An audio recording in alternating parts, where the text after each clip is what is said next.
Assalamualaikum warahmatullahi wabarakatuh. Selamat pagi Ibu Bapak dan rekan-rekan sekalian. Senang sekali dapat berjumpa dengan Ibu Bapak dan rekan-rekan sekalian pada pagi hari yang berbahagia ini. Baik Ibu Bapak dan rekan-rekan sekalian, perkenalkan nama saya Nazlatan Ukhra Kasuba yang pada kesempatan kali ini akan memandu acara WSSC atau Weekend Sharing Session Club dengan tajuk Indonesia Menyongsong Teknologi Komunikasi 5G yang akan dipaparkan oleh pemateri kita yang tentunya pakar dalam bidang ini yaitu Prof. Fitri Yuli Zulkifli. Ibu Bapak dan rekan-rekan sekalian, video yang tadi ditampilkan adalah video senam otak yang bertujuan agar kita semua tetap terjaga kesehatannya, terutama kesehatan otak kita, dan agar kita semua tetap segar selama masa pandemi ini. Lalu beberapa video terakhir adalah cuplikan tentang teknologi 5G di Indonesia, yang nantinya akan sangat berkaitan dengan pembahasan kita pada pagi hari ini. Baik, untuk mempersingkat waktu, langsung saja saya akan menyapa-nyapa terlebih dahulu nih, sudah hadir di sini Prof kita, Prof Reni, bagaimana kabarnya Prof? Alhamdulillah, Nasla juga ya. Alhamdulillah Prof, terima kasih. Selanjutnya sudah hadir dan bergabung bersama kita di sini pemateri kita, Prof Fitri, bagaimana kabarnya Prof? Alhamdulillah.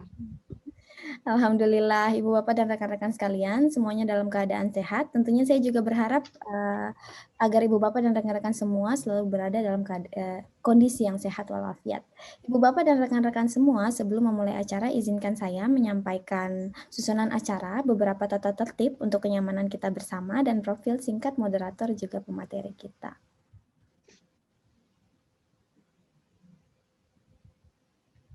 Baik, pertama-tama saya akan membacakan susunan acara.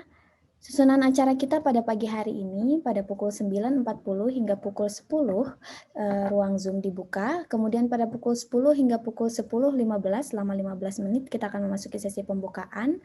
Kemudian pada pukul 10.15 hingga pukul 11.45 selama 90 menit kita akan memasuki acara inti yaitu acara sharing session.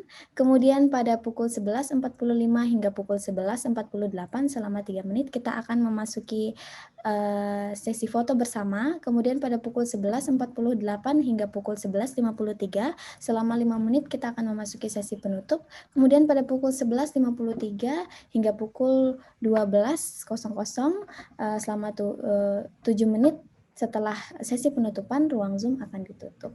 Sekian susunan acara kita. Selanjutnya saya akan membacakan tata tertib acara.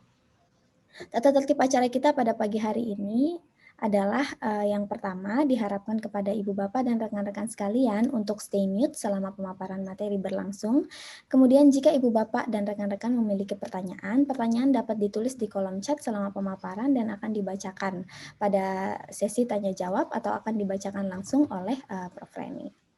Kemudian mohon izin mengingatkan kepada Ibu Bapak dan rekan-rekan sekalian untuk memastikan video dalam posisi on ketika sesi foto bersama, dan mohon izin mengingatkan kembali bahwa ruang Zoom akan ditutup 7 menit setelah sesi penutupan.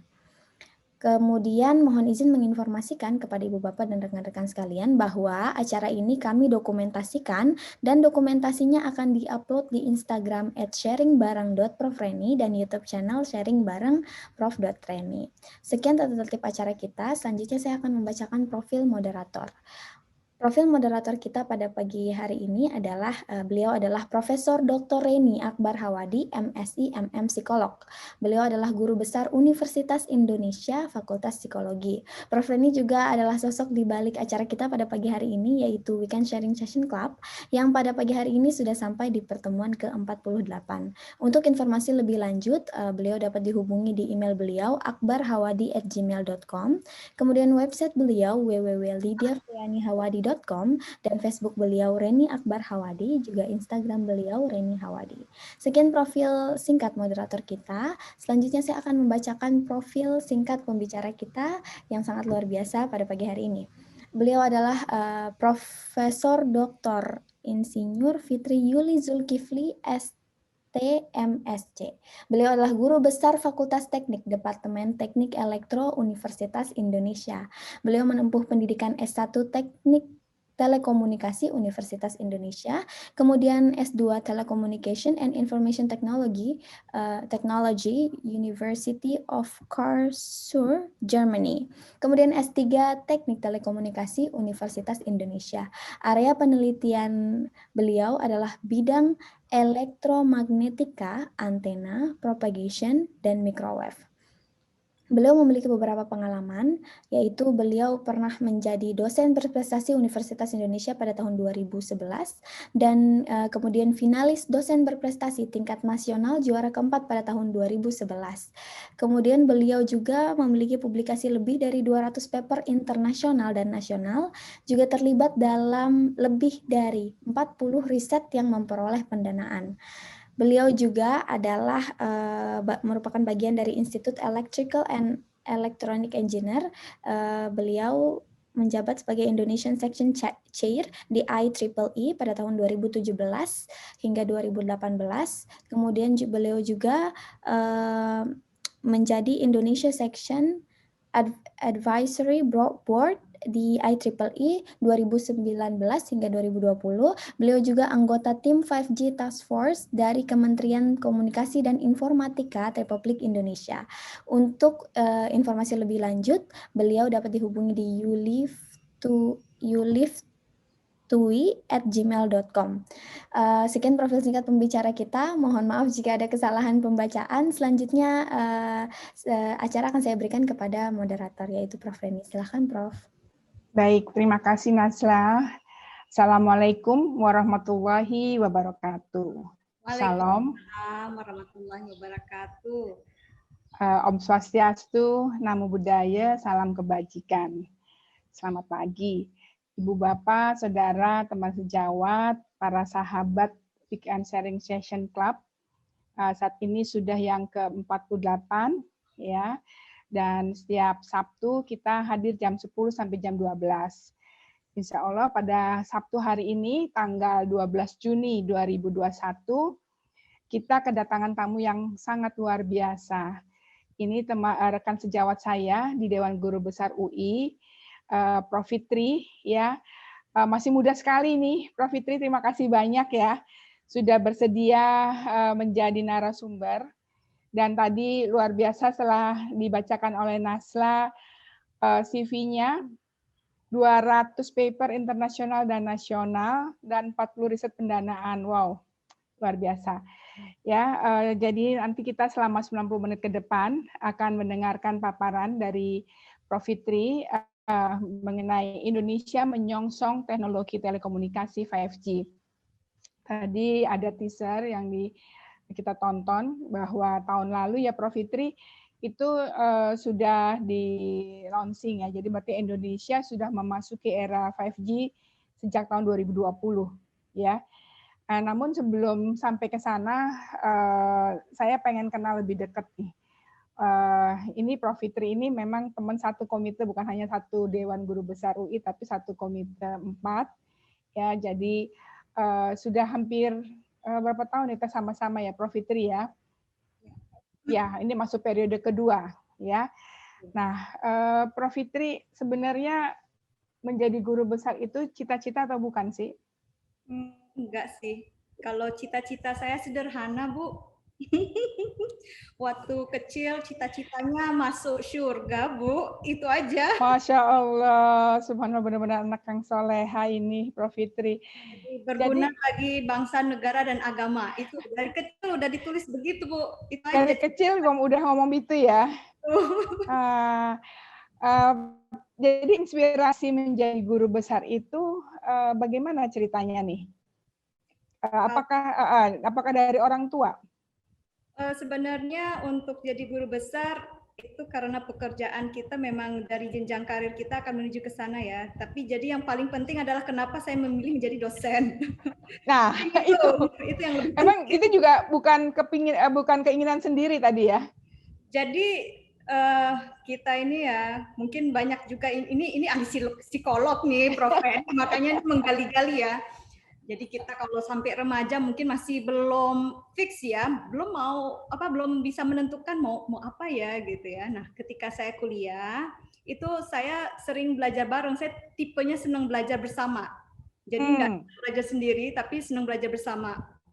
Jadi saya senang ikut les, setiap hari ikut les, kadang-kadang sampai malam ikut les. Ya ampun. Ketemu temen gitu ya. Oh ya. Kemudian kalau mau ujian, selalu cari temen yang senang juga belajar bareng. Jadi kita bisa sampai nginep gitu, nginep untuk mempersiapkan bareng. Nah, ini keterusan sampai kuliah. Di kuliah saya punya teman yang memang senang untuk belajar bareng. Nah, ketika belajar bareng malam-malam gitu ya, sebelum ujian, itu ada teman yang menyatakan, Yul, kamu tuh kalau ngomong lo gue ya, tapi kalau kita biasa begitu kan. Nah, dia bilang, menurut saya kalau kamu menjelaskan itu enak, kamu cocok deh jadi dosen ya, macam-macam. Oke. Aduh, senang banget dengar ceritanya. Jadi kecemplung nih ceritanya ya di elektro dan sekarang menjadi passionnya karena bisa menjadi produktif sekali sampai 200 paper internasional dan nasional. Dan ini yang 40 riset pendanaan, wah bukan main. Prof. Fitri, silakan nih cerita nih gimana dengan 5G ini. Berarti kita harus ganti HP atau bagaimana ya Prof. Fitri ya? Dan apa sih kita nggak ngerti nih orang awam kalau sekarang era masuk 5G yang masih punya HP-nya 3G itu masih bisa dipakai apa enggak gitu, bisa diceritakan nggak? Silakan Prof. Baik, ini berarti saya presentasi. Ya boleh, silakan. Mulai sharing session. Ya. Baik ya, saya izin share screen.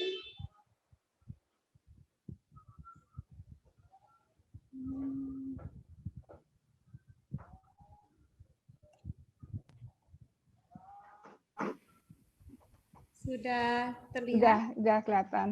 Ya. Tapi belum full ya. Ya, silakan. Baik. Terima kasih Prof. Reni. Assalamualaikum warahmatullahi wabarakatuh. Waalaikumsalam warahmatullahi wabarakatuh. Baik, pada kesempatan ini saya ditantang Prof. Reni ya untuk menyampaikan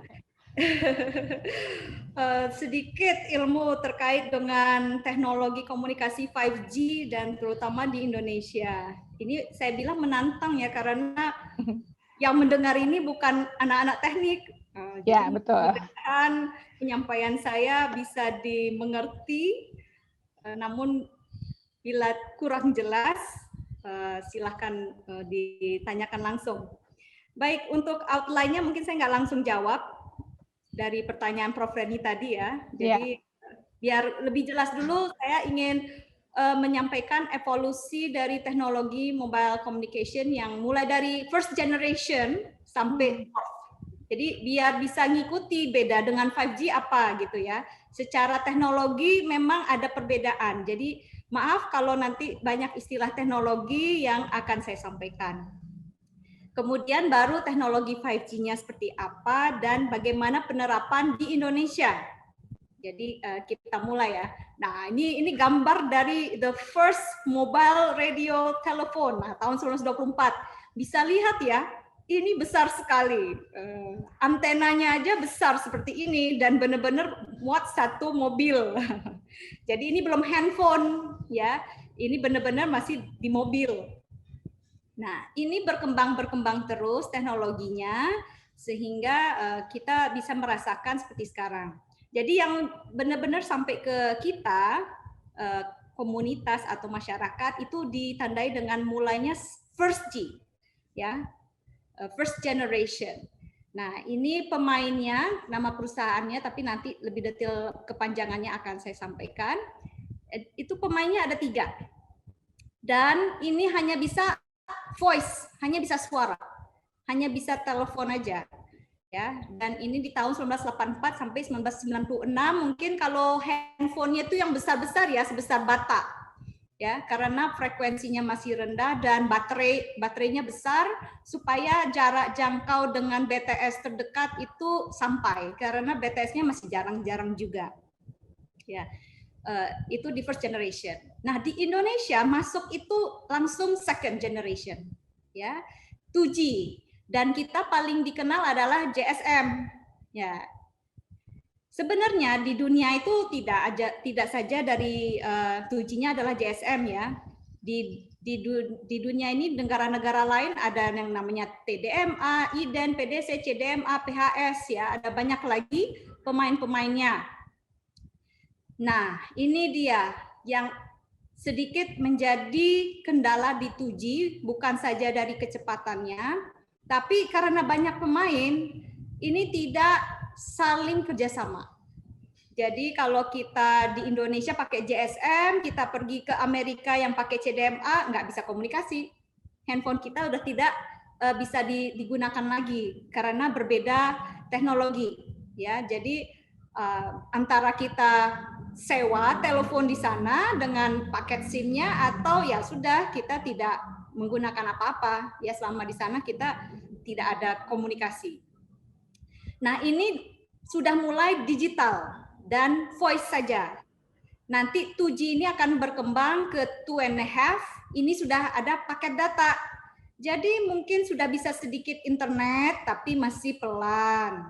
Ya, ini GSM, kalau ini ada panah ya, jadi evolusi dari GSM ini ke GPRS. 2.5G-nya ya. Jadi yang ada garis panah ini evolusinya. Jadi dia kompatibel ke belakangnya, ya. Kemudian meningkat sedikit lagi kecepatannya. Ini 364 kbps, ya. Itu kilobit per second ya. Nanti saya jelaskan lebih detail lagi. Edge. Kemudian 3G. Nah, 3G ini ada 3 pemainnya. Itu adalah Wide CDMA atau dikenal di Eropa nih UMTS. Kemudian tiba-tiba nih kita lihat nggak ada panah ke belakang ya. Ini pemain baru TD-SCDMA. Nah ini dia Cina langsung main di 3G.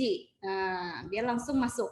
Kemudian ini yang Amerika CDMA 2000. Jadi ini pergerakan dari tanggal-tanggal dari pergerakan adanya teknologi ini ya, bukan di Indonesia tapi di dunia. Kita lanjut ke 4G ya. Jadi tadi 3G ini ada skema-skema lagi ya. Kenapa sih nggak langsung 4G ya? Karena ada sedikit tambahan kecepatan, jadi dikasih 3.5G ya sedikit ya, 3.9 atau 4G akhirnya. Nah ini dia beberapa teknologinya dan ini di sini ada WiMAX ini tersendiri ya, dia teknologi lepas sendiri, jadi tidak kompatibel dengan yang sebelumnya. Kemudian habis 4G ini barulah 5G ya, tapi nanti lebih detailnya saya sampaikan. Di sini kenapa kita lihat ya, ada seluler, ada UMTS tadi ya yang masuk ke 4G, ada tapi teknologi lain ya yang cordless ya seperti PBX dan sebagainya. Nah, ada WLAN, mungkin kita rasakan ya hotspot di UI itu pakai WLAN. Nah, ini memang karena perbedaan apakah kita mau cepat ataukah kita mau kecepatan data. Ya, jadi ini yang membedakan. Kalau kita hanya diam di tempat, tapi kita punya atau kita butuh data yang tinggi, ya pilihan kita berarti pakailah teknologi antara WLAN atau yang cordless ini. Nah, sekarang kita pakai pada umumnya WLAN ya, atau WiFi. Tapi kalau kita mau bergerak-gerak, kalau kita mau naik kendaraan, dan apalagi sekarang kendaraan kita udah semakin cepat ya, kereta api tercepat saja udah lebih cepat dari F1, Formula F1. Ya, jadi ini nggak bisa lagi menggunakan teknologi WLAN. Ya, jadi misalnya UMTS ini sudah bisa untuk kecepatan tersebut, apalagi yang 5G.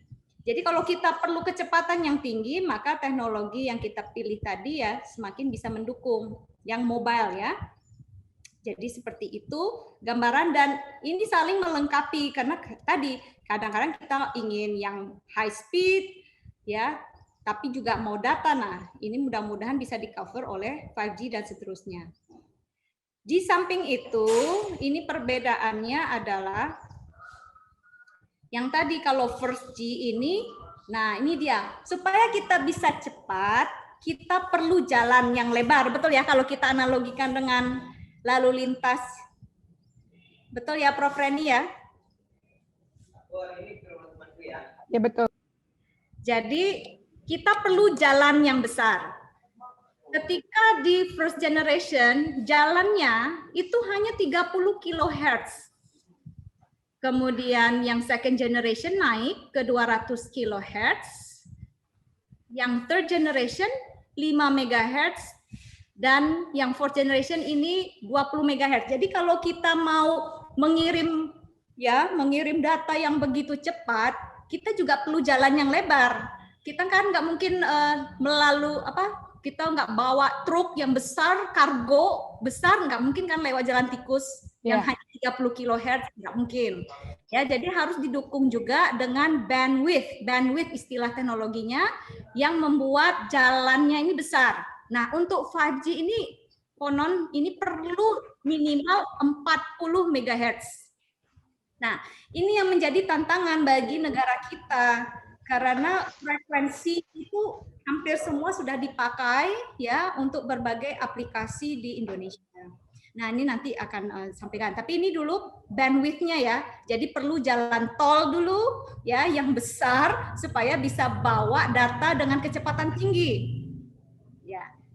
Ya secara teknologi itu. Nah, tadi ya sekarang kan megahertz atau bandwidth tadi kan perlu ada jalannya, itu perlu frekuensi. Nah, frekuensi ini setelah diteliti, beda frekuensi itu mempunyai karakteristik yang berbeda-beda. Nah, itu kita belajar di propagasi. Ya, propagasi gelombang. Di sini kita bisa lihat kalau di very low frekuensi itu cocok ini untuk maritim radio atau submarine. Ya, jadi frekuensi yang semakin rendah itu ternyata lebih kuat untuk penetrasi ke dalam. Makanya kan kalau submarine kan di dalam air, ya kan perlu untuk penetrasi kedalaman laut itu ya. Nah, makanya bagus di frekuensi yang rendah. Kemudian radio kita, radio FM, AM, nah, itu sedikit lebih tinggi ya, sekitar kan kalau kita dengar-dengar FM radio sekian 100 ya 80 MHz seperti itu. Ini juga jarak jangkaunya juga bisa jauh ini kalau frekuensinya masih di 100 MHz. Kemudian frekuensi TV. Frekuensi TV sekarang ini di Indonesia itu antara 400 sampai 800 MHz. Nah, ini dia. Kalau nanti bisa semua frekuensi TV ini tidak analog lagi, itu rencananya bisa dikompres, jadi pemakaian hanya 100 MHz. Jadi sisa frekuensi nanti bisa diberikan ke aplikasi lain, itu seperti itu. Ya. Kemudian jadinya bagaimana untuk handphone kita ini? Nah, handphone kita ini memang makanya kalau dilihat, handphone kita nih ada yang 800, 900, 1800, 1900, 2100 MHz. Ternyata memang itu frekuensi paling bagus ya untuk mobile communication saat ini ya. Jadi 800 masih bisa tembus, ya misalnya kita di dalam lift masih bisa tembus. Kalau 1900, 2100 itu bisa membawa data yang lebih cepat ya. Jadi masing-masing frekuensi ini masih dipakai. Makanya handphone kita kadang-kadang ditulis quad band. Nah, artinya dia bisa bekerja di 4 frekuensi. Ya. Atau pentaband, artinya bisa bekerja di 5 bandwidth, 5 frekuensi. Ya. Nah, sekarang untuk 5G, ya 5G nanti ya kita bahas di frekuensi berapa. Karena tadi ya, dia mau kecepatan tinggi. Nah, berarti perlu bandwidth lebar, tapi ini udah penuh nih. Di frekuensi-frekuensi rendah ini udah penuh. Nah, satellite communication ini sedikit di atasnya ya. Jadi frekuensi 6 GHz ke atas ini sudah banyak dipakai untuk satellite communication. Dan kemudian radio astronomi ini yang lebih tinggi lagi. Nanti saya tidak bawa ke terahertz. Nah, terahertz itu teknologi mantap lagi nih, ya. Tapi saya nggak bawa ke sana. Baik, ini Prof. dari Fitri sebelum diterusin ya, umat juga ya dengarnya ya. Maaf. Ini mengenai mengenai satelit communication ini udah berapa banyak ya di atas ya? Kita ada punya berapa banyak sih? Kita nyewa atau bagaimana? Apa beli? Kita sudah ada punya, kita dari 8 ya, satelit Palapa, tapi ada yang sudah habis usianya gitu ya. Kita punya sendiri punya, dan kemudian yang komersil ada seperti BRI, mereka juga punya gitu ya.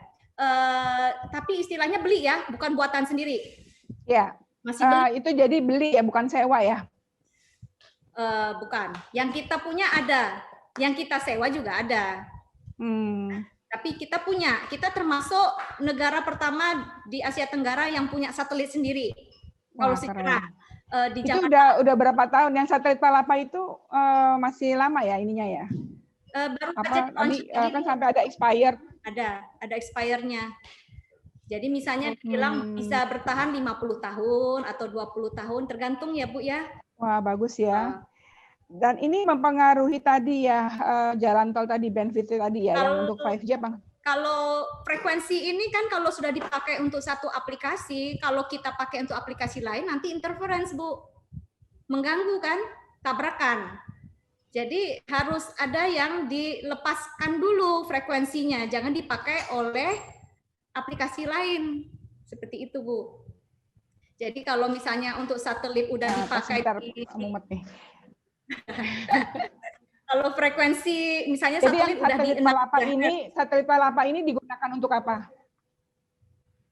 Satelit Palapa sekarang digunakan untuk misalnya Bu mau lihat kondisi di Indonesia, jadi bukan untuk komunikasi saja, tapi bisa melihat peta di Indonesia, ya. Jadi bisa digunakan, oh ini ada kebakaran hutan, misalnya, ya. Jadi asal data itu diolah, dia bisa memberi gambaran informasi yang banyak.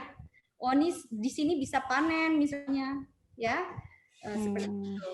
Jadi macam-macam multifungsi yang satelit ini ya. Tapi bisa dipakai tadi untuk masalah 5G ini, 4G dan sebagainya itu ya. No, enggak. Oh, enggak, lain lagi. Yang seluler ini lain lagi. Jadi makanya enggak boleh bentrok karena pemakaiannya beda. Gitu. Berarti harus beli lagi. Tapi misalnya nih, kalau kita mau komunikasi pakai handphone nih di Indonesia, tapi kita kemudian mau ke luar negeri, misalnya. Nah, itu ada kemungkinan kita perlu dibantu dengan satelit. Karena dia kan berarti bisa jangkauannya jauh sekali kan, karena dia ke angkasa. Gitu, baru diturunkan lagi. Nah, baru seperti itu, Bu. Tapi kalau tidak perlu jauh-jauh ya cukup yang seluler saja. Oh iya, baik. Lanjut silakan Prof. Fitri. Baik. Walaupun masih belum paham juga sih. Ya, sampaikan saja Bu. Baik, ini bagi frekuensi ya. Nah, sekarang kita mulai dengan first generation. Tadi dia analog. Nah, ini handphonenya besar ya, seperti bata ditimpuk. Binatang mati. Gajah bisa mati. Ya tadi. Itu kayaknya pakai itu kayak gaya banget ya. Ya, eksis gitu. Seperti mafia gitu ya, mafia gitu. Tapi kalau kita di Indonesia nggak banyak yang menggunakan itu. Jadi kita langsung ke 2G ya. Nah ini dia AMS itu Advanced Mobile Phone System ya. Ini salah satu yang menggunakan first G. Dia frekuensinya tadi ya, bandwidth-nya hanya 30 kHz ya. Frekuensinya ini di 800-an MHz. Jadi untuk ke atas itu 25 MHz dan ke bawah 25 MHz. Teknologinya itu FDMA, Frequency Division Multiple Access. Jadi ini kan nggak mungkin dong satu BTS melayani satu orang saja ya, itu terlalu mahal. Makanya supaya satu BTS itu bisa melayani banyak orang, maka digunakanlah multiple access. Jadi kita sediakan nih bus, rame-rame orang bisa naik bus. Tapi busnya seperti apa? Nah ini kalau yang FDMA, berarti satu orang dia menempati satu alokasi frekuensi. Akhirnya 30 kHz ini kan terbatas dong, dibagi 25, ini kan habis jadinya ya. Jadi kelemahan FDMA ini nggak bisa bawa banyak orang karena tadi 30 kHz jalan tol tadi setiap orang misalnya diberi sekian kilohertz habis gitu ya. Tax ini juga sama, dia itu frekuensinya sedikit lebih tinggi, bandwidth-nya diberi 25 kHz. Yang tadi 30 nih 25 ya. Kemudian itu di yang Eropa. Jadi data rate-nya ya masih rendah ya, hanya 2 kbps overall ya. Ini masih analog, tadi FDMA multiplexing-nya. Ini masih intinya ke PSTN itu public switch telephone network itu adalah fixed telepon yang kita menggunakan. Mungkin beberapa orang masih menggunakan telepon di rumah ya, yang fixed ya. Tapi saya tahu banyak sekali yang sudah tidak. Nah, ini dia gambarannya mungkin memperlihatkan lebih jelas di mana FDMA ini berarti ini pelanggan A dia menempati satu bandwidth, B satu bandwidth, C satu bandwidth. Jadi antara satu pengguna dengan pengguna lain dibedakan adalah frekuensinya. Tapi ini kan tadi boros ya. Iya, nggak efisien ya. Habis. Nah, jadi tadi kemampuannya hanya bisa komunikasi suara, kelemahannya tadi ya masih bandwidth-nya kecil, apalagi ya, jadi nggak mungkin cepat, nggak bisa kecepatan tinggi. Apalagi tapi ini masih dipelihara, harus dipelihara juga karena masih yang tadi untuk, yang untuk telepon rumah apa? Telepon rumah itu PSTN itu yang lain lagi, nggak masuk seluler. Tapi tadi first generation itu dia masih perlu mengandalkan PSTN, belum berdiri sendiri. Nah, itu first G ya. Nah, sekarang 2G. 2G ini berkembang nih. Jadi ada 2 pemain utama, yang satu Eropa yaitu GSM dan satu Amerika, CDMA. Ya. Teknologinya kalau yang GSM ini sudah beralih ke TDMA, Time Division Multiple Access, ya. Sedangkan kalau yang Amerika CDMA. Nah, ini gambaran sedikit nanti saya jelaskan. Di sini bandwidth-nya sedikit lebih besar, ya. Sudah ada digital, voice dan sudah bisa SMS. Ya. Itu, jadi apa tuh dulu kayak pager itu nggak masuk di situ ya? Oh, pager nggak, itu masih pakai PSTN. Jadi orang telepon ke PSTN, ya kan? Nah, ada perusahaan yang operator ketik-ketik dikirim. Itu juga hanya bertahan. Saya masih pakai gituan tuh dulu. Iya, 1-2 tahun habis itu habis mati ya. Begitu masuk 2G, ya. Begitu masuk 2G, ngapain lagi lewat orang? Bisa salah-salah lagi di masukannya. Nah, TDMA ini beda dengan FDMA. Sekarang ya bandwidth ya digunakan bisa bersama-sama, tapi dibedakan satu pengguna dengan lain adalah waktunya. Jadi ini kan satu kanal ini diberi waktu nih, si A pakai sedikit waktu, B sedikit waktu, C sedikit waktu. Jadi ini bisa 8 orang mengisi satu time slot. Jadi secara bersama-sama, bandwidth-nya kan bisa lebih besar karena tadi tidak dipecah-pecah berdasarkan frekuensi. Jadi bandwidth-nya di TDMA ini bisa lebih lebar, namun ya tadi berdasarkan waktu ya dibedakan satu pengguna dengan lainnya. Itu jadi ya. Tetap nggak puas juga ya berarti ya. Juga masih belum ya. CDMA, nah ini cikal bakalnya CDMA. Dia bisa menggunakan frekuensi bersama-sama, waktu juga bersama-sama, dibedakan dari kode. Jadi satu pengguna dengan pengguna yang lain dibedakan dari kode. Gitu. Ya, jadi ini lebih puas. Ini mulai 3G lebih puas lagi. Ya. Lebih murah dong mestinya. Mestinya begitu, ya. Tapi tetap investasi mahal. Jadi ini ya, kalau kita lihat gambarannya, kalau FDMA ini di frekuensi ya satu orang dapat satu slot begini. Kalau TDMA bisa rame-rame, tapi waktunya yang dibeda-bedakan. Diatur ya waktunya ya. Diatur. Nah, kalau CDMA frekuensi waktu bisa bersama-sama, tapi kodenya yang beda-beda. Ini tentu pasti lebih kompleks. Nah, teknologi yang 2G inilah yang CDMA cikal bakal untuk ke 3G. Tapi dibuat wide W ya. Ya. Nah, ini ya kalau seandainya tadi bisa lebih murah, sebenarnya ada perhitungan harusnya sampai berapa tahun itu lebih ya. Aku tuh dari segi bisnisnya. Keburu datang teknologi lagi, Bu. Oh ya, oke. Terus berikutnya. Jadi kita selalu telat gitu ya, makanya udah keburu datang lagi. Nah, jadi 2.5 ya, aduh, kalau 2G kan belum bisa internet ya. Lahirlah 2.5G. Ini kita bisa internet walaupun pelan, ya. Tapi udah bisa browsing lah gitu ya. Tapi YouTube belum, ya. 2.5G itu dari segi kecepatannya sudah mulai lebih cepat. Di sini kecepatannya bisa sampai 114 kbps, ya. Nah, ini dari sisi teknologi ada tambahan lah yang harus ditambahkan. Jadi tidak rombak infrastruktur 2G dari A sampai Z, enggak. Ada tambahan sedikit aja gitu ya yang perlu ditambahkan sehingga masih perlu investasi terlalu besar. Begitu juga Edge, ya. Edge ini juga evolusinya dari GSM. Ini sedikit lebih cepat lagi, makanya dibilang 2.75.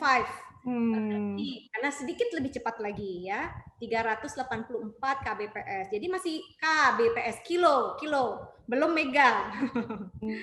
Ya. Nah, itu 2G. Nah, sekarang kita ke 3G. Ini di awal 2000. Tapi di Indonesia mulai lelangnya ya sekitar 2005 lah, ya. Jadi agak sedikit telat. Itu juga nggak banyak yang pakai ya, langsung 4G nanti ya cerita.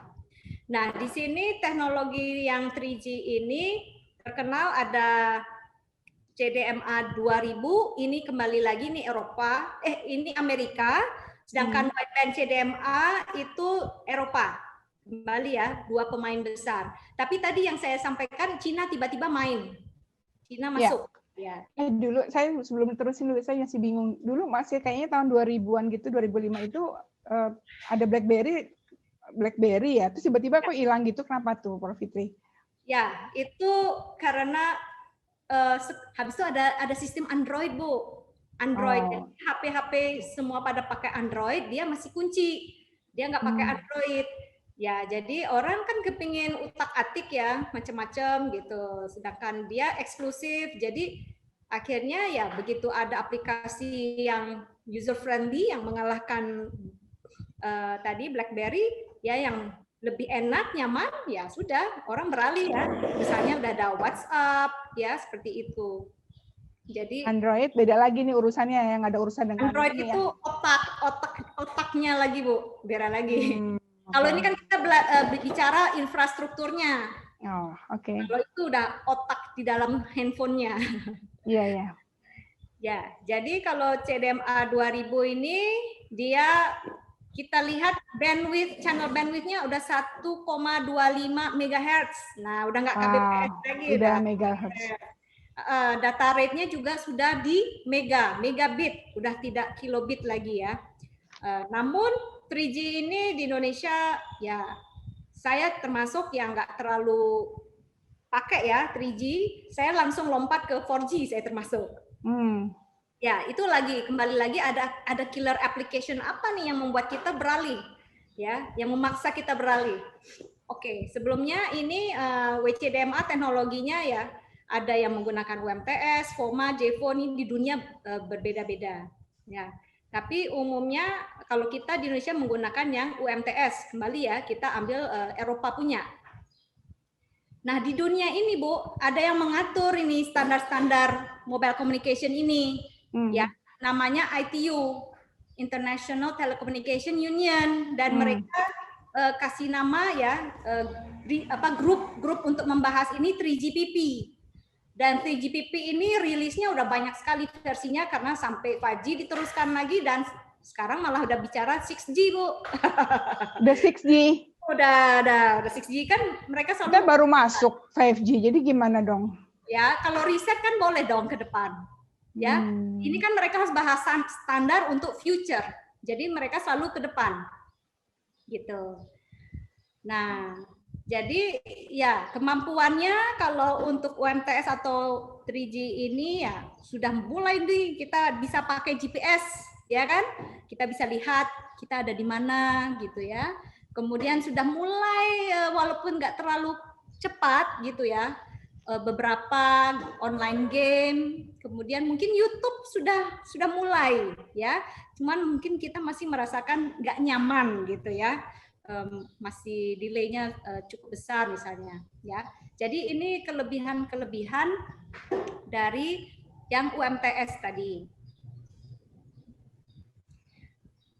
Untuk membedakan 3G sama 4G gimana ya Prof Fitri? Tadi kan 3G itu sudah ada beberapa aplikasi yang disebutkan. Terus kemudian orang harus supaya lebih nyaman, berarti dia harus mengganti handphonenya ya supaya lebih nyaman tadi makanya. Kalau yang handphone 4G itu dia biasanya misalnya ada dual SIM card gitu kan. Jadi bisa 3G dan 4G.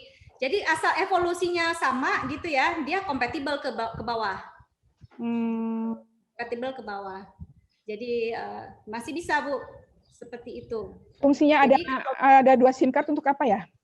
Ya misalnya saya punya 1 SIM card operator A, 1 lagi SIM card operator B, ya bisa aja saya dua-duanya saya pakai. 1 SIM card saya pakai untuk kebutuhan rumah tangga, 1 lagi untuk bisnis misalnya. Oh iya iya.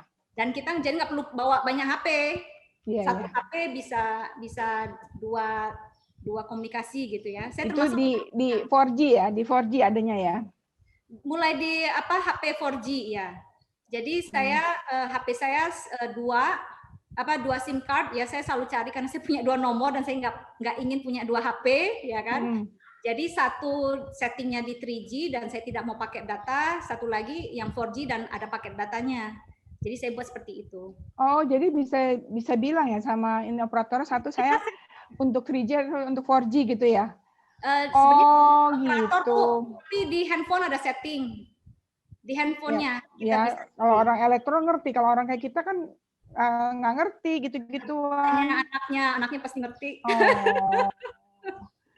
Kalau itu saya harus ngurus, saya dua-duanya ada paket data lagi. Rugi banget. Ya, oke, lanjut. Peliharanya ya Bu ya. Nah kemudian di sini biasalah Bu, sebelum 4G 3.5G ya, karena apa? Ada kecepatan yang meningkat sedikit dari 3G. Ya dinamakan high speed downlink packet access dan high speed uplink packet access. Nah, ini launchingnya di tahun 2000-an ya, 2002 dan 2004. Kemudian ini dia data rate-nya Bu, sedikit lebih cepat kan? Downlink. Ya, oke. Uplink itu artinya dari handphone kita ke BTS. Downlink itu dari BTS ke handphone kita. Oh, kecepatannya ini ya? Ya, kecepatannya dibedakan karena kan kita biasanya itu sama siapa? Banyak download ya. Sebentar Prof Fitri, otomatis kan itu ya koordinatornya nggak ada lagi ya. Lupa di mute. Oke, terus Prof Fitri. Jadi seperti itu kecepatan data rate-nya sudah sedikit lebih cepat lagi, makanya dibuat 3.5 dan teknologi di belakangnya arsitekturnya ada penambahan alat, makanya dibilang 3.5. Tapi belum 4 karena yang menyatakan 4 itu kan yang 3GPP ITU itu udah buat standar. 4G itu begini nih, karena belum mencapai 4 jadi belum disebut 4. Prof Fitri saya nggak ngerti juga. Sebenarnya kita ngomong tadi BTS ya. Jadi ini mau berubah menjadi 4 atau 5 atau 6, BTS-nya tetap sama ya? Beda Bu, pasti beda juga. Wah kalau gitu berarti memang infrastrukturnya pemerintah perlu uang banyak nih ya? Ada yang masih bisa dipakai bersama, ya kan? Tapi nanti ada juga yang harus dirubah. Gitu. Karena nanti kalau yang 5G ini ada kemungkinan dia ke femtocell. Nanti Bu saya sampaikan. Ya, oke, lanjut. Ya. Jadi kalau yang ini BTS-nya masih bisa dipakai menaranya ya. Ya, menaranya. Tapi antenanya ada kemungkinan harus diganti. Itu, ya. Jadi untuk 3.75 ini di Juni 2007. Jadi mungkin kalau kita lagi jelek sinyal kan kadang-kadang lihat di handphone kita nggak muncul 4G tapi Edge, kadang-kadang muncul Edge atau H. Nah ini lagi turun nih, lagi turun. Gitu. Makanya kok lelet gitu ya, apalagi misalnya kita pakai apps-apps yang ojol-ojol atau all shop gitu, itu udah perlu 4G ya. Nah ini dia gambarannya yang 3G ya, ada yang 3.75. Ini data rate-nya sudah naik sedikit lebih cepat ya, 21 megabit dan 11 megabit. Nah ini mulai dikenalkan teknologi MIMO, tapi masih 2x2. MIMO itu apa? Nanti saya jelaskan di 4G ya. Biar nggak terlalu banyak teknis. Nah, sekarang 4G. Nah, 4G nih kita sudah merasakan karena hampir semua kita langsung ke 4G gitu ya. Di sini bandwidth-nya sudah lebih bagus lagi ya. Kemudian latensi, jadi delay-nya semakin kecil ya. Harapannya juga cost karena kita beli paket data ya. Ini juga bisa lebih murah. Dari teknologinya, ini 4G ini salah satu dikenal dengan long term evolution LTE. Tapi selain LTE ada namanya WiMAX, ya. Tapi WiMAX itu tidak terlalu berkembang karena tadi kan evolusinya operator seluler kita kan dari 3G itu kan ke LTE. Sedangkan WiMAX itu harus dari awal. Karena A sampai Z harus dari awal. Jadi WiMAX itu di Indonesia cukup laku di daerah-daerah yang tidak di-cover oleh operator seluler. Berarti kan di sana perlu dari A sampai Z lagi ya. Tapi kalau daerah yang dikuasai oleh operator seluler tidak mau dong invest totally new ya. Jadi mereka tunggu LTE ini datang karena mereka bisa dengan gradually gitu ya, mereka upgrade sistem mereka ke LTE. Nah, teknologi multiple access-nya memakai lagi FDMA, Bu, yang frekuensi division multiple access tapi ortogonal. Saya nggak mau bicara terlalu banyak karena ini lebih rumit lagi, ya. Tapi ini teknologi ini bisa tetap usernya bisa banyak, ya. Usernya bisa banyak dan lebih hemat energi dibandingkan 3G. Makanya handphone kita mungkin lebih bertahan usia baterainya. Ya, itu sedikit saja behind teknologinya. Nah, ini tadi ya FDMA, CDMA ini penjelasannya tapi terlalu kompleks ya. Kemudian ada istilah TDD dan FDD tapi itu juga menurut saya terlalu kompleks.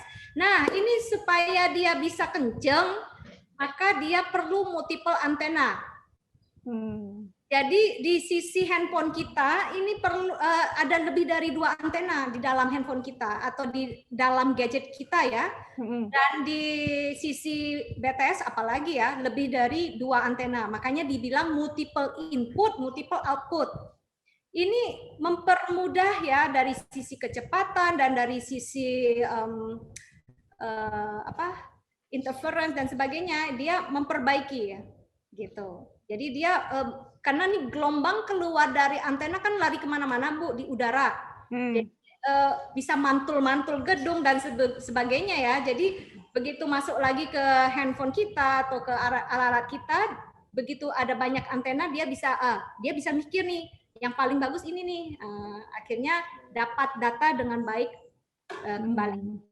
Tentu perlu otak yang pintar juga ya. Di samping ini kan hardware-nya ya. Hardware-nya dia perlu multiple antena. Nah, menariknya lagi dia beamforming, Bu. Nah, kalau dulu, Bu, satu BTS, dia pokoknya kirim ke segala arah. Karena kan dia nggak tahu nih pelanggannya ada di mana. Jadi, power gede pokoknya kemana aja. Ya kan? 360 derajat tercover. Wah, itu kan buang-buang power ya, buang-buang apalagi 24 jam nyala terus gitu ya. Nah, ada teknologi beamforming nih, jadi antenanya ya tentu didukung dengan otak yang pintar, dia bisa melihat, oh di daerah sana tuh yang banyak minta komunikasi, jadi diarahkan ke sana aja, Bu. Itu Daerah yang udah nggak minta, computerized, berarti dia computerized sendiri ya, jadinya bisa mengarah ke gimana? ya dia Apa tetap harus ada manusia yang mengarahkan? Enggak dong, enggak mungkin manusia lagi. Ini kan udah begitu nyala jalan. Jadi ada signal processing di belakangnya. Ada otaknya untuk memikirkan, ya. Jadi begitu nangkep ada sinyal yang banyak dari arah mana gitu ya. Ini ada permintaan di daerah timur nih. Nah, dia arahkan ke sana. Sedangkan di bawah enggak banyak. Jadi dia bisa atur nih, powernya dia arahkan kemana yang paling kuat. Sehingga hampir semua kan bisa dilayani dengan baik gitu, dan dia tidak buang-buang power. Gitu. Ini teknologi tambahan lagi ya, mulai di 4G ini. Jadi, nah ini yang di BTS itu perubahannya besar apa enggak untuk beamforming ini? Ya, berarti antenanya harus diganti yang bisa beamforming. Jadi multiple tadi ya, multiple antena itu ya. Dan kalau Prof. Fitri kan sebagai salah satu staf khusus nih ya di Kominfo. Jadi kalau melihat dengan BTS yang ada di Indonesia sekarang, berapa banyak kita harus merubah sehingga menjadi setiap BTS itu punya multiple antena ya. Kita sudah siap masuk ke 5G. Tadi kan kalau nggak salah kan penjelasannya 5G itu baru di Jakarta beberapa titik aja gitu. Apakah ini juga menyangkut dari ketersediaan di BTS? Ya. Ketersediaan multiple antena di BTS itu. Ya. Yang saya juga termasuk yang membantu Telkomsel dalam menguji antena. Kan Telkomsel itu dia beli antena ya, karena belum ada yang buatan Indonesia, jadi masih beli dari luar. Jadi saya termasuk timnya untuk menguji dan memberi masukan kepada Telkomsel apakah antena yang mereka mau beli itu sesuai dengan spek yang mereka inginkan. Jadi Telkomsel punya spesifikasi ya yang mereka inginkan. Ya, belum MIMO sih Bu, belum MIMO ya. Belum. Tapi maksud saya gini, kalau misalnya 4G itu sudah memadai ya sama ini, terus kenapa kita harus mengikuti zaman ya, harus 5G, terus apa misalnya ntar lagi udah mau 6G gitu ya. Artinya kan itu juga mempengaruhi tadi BTS itu harus mengikuti perkembangan dengan perubahan multiple antenanya itu ya. Bisa nggak bagaimana? Maksud saya gini, kita jadi jangan konsumtif itu masyarakat, tapi untuk misalnya untuk pertahanan keamanan atau untuk bisnis ya itu boleh lah gitu. Tapi kan masalahnya BTS ini kan nggak bisa diatur ya, karena kan kita gimana Prof. Fitri ya, jadi pelan-pelan Bu, jadi dipilih-pilih. Operator ini tentu kan dia ada perhitungan bisnis ya, sekarang ini harus pilih-pilih dong. Yeah. Dia nggak mau rugi. Jadi mungkin di daerah perkotaan yang memang perlu trafficnya yang tinggi dan sudah melek digital gitu ya, udah seneng main game dan sebagainya, itu sudah wajar sekali mereka terapkan 5G ini. Ya. Dan untuk 5G ini dia tidak perlu satu BTS melayani jangkauan yang besar. Makanya di sini ada femtocell Bu. Mereka jadi pasang antena tambahan, ya cakupannya ya mungkin hanya cukup 500 meter aja. Tapi kita puas Bu, karena kecepatannya tinggi. Seperti itu. Dan puas untuk kita aja. Nggak rame-rame kan? Dilayani rame-rame enggak.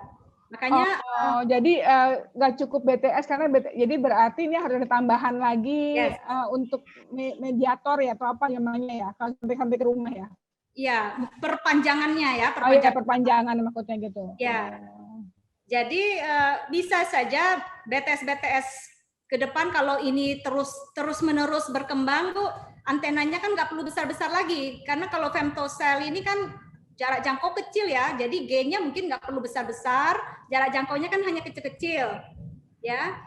Jadi mungkin tower yang besar-besar, jarak jangkau besar nggak perlu lagi, mungkin ya. Tapi kan tower yang besar itu BTS tetap harus ada, tapi yang perantaranya ini yang dibebankan pada konsumen kan, berarti karena dan pihak operator sendiri harus bikin banyak stasiun-stasiun kecil yang tadi menjangkau rumah-rumah gitu kan. Kalau infrastruktur pasti mereka yang tanggung Bu. Kita kan tinggal pakai dan mungkin ada sewa lah ya. Ya, tapi kan kita kena biaya juga ya. Pasti kan biaya pemakaian nantinya. Iya, Tapi iya, kan iya. nggak melayani satu, ya kalau kita perusahaan besar mungkin ya kita minta sendiri ya hanya untuk kita. Tapi kalau kita hanya di rumah ya mungkin satu perumahan atau satu ini ya pasti ada hitungan bisnisnya. Iya, iya. Tuh. Jadi untuk Femtosel ini yang saya tahu sudah pernah diuji coba misalnya di ITB Bu, mereka udah coba misalnya bisa melayani satu kampus gitu. Oh iya bisa gitu. Ya, tapi di sini Bu, karena ini udah kecepatan datanya tinggi, perlu didukung dengan fiber optik juga Bu. Jadi terkumpul misalnya di BTS tersebut, nah dari BTS tersebut baru dialurkan ke fiber optik, karena fiber optik itu sekarang sudah terkenal ya, bandwidth-nya lebar sekali Bu, udah tera-tera Bu, udah. Oh, jadi puas banget nih, apa terang banget nih, jelas nggak ini ya?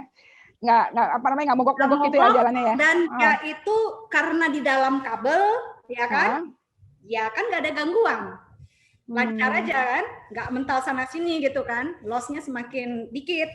Jadi lebih aman dia karena di dalam kabel fiber optik.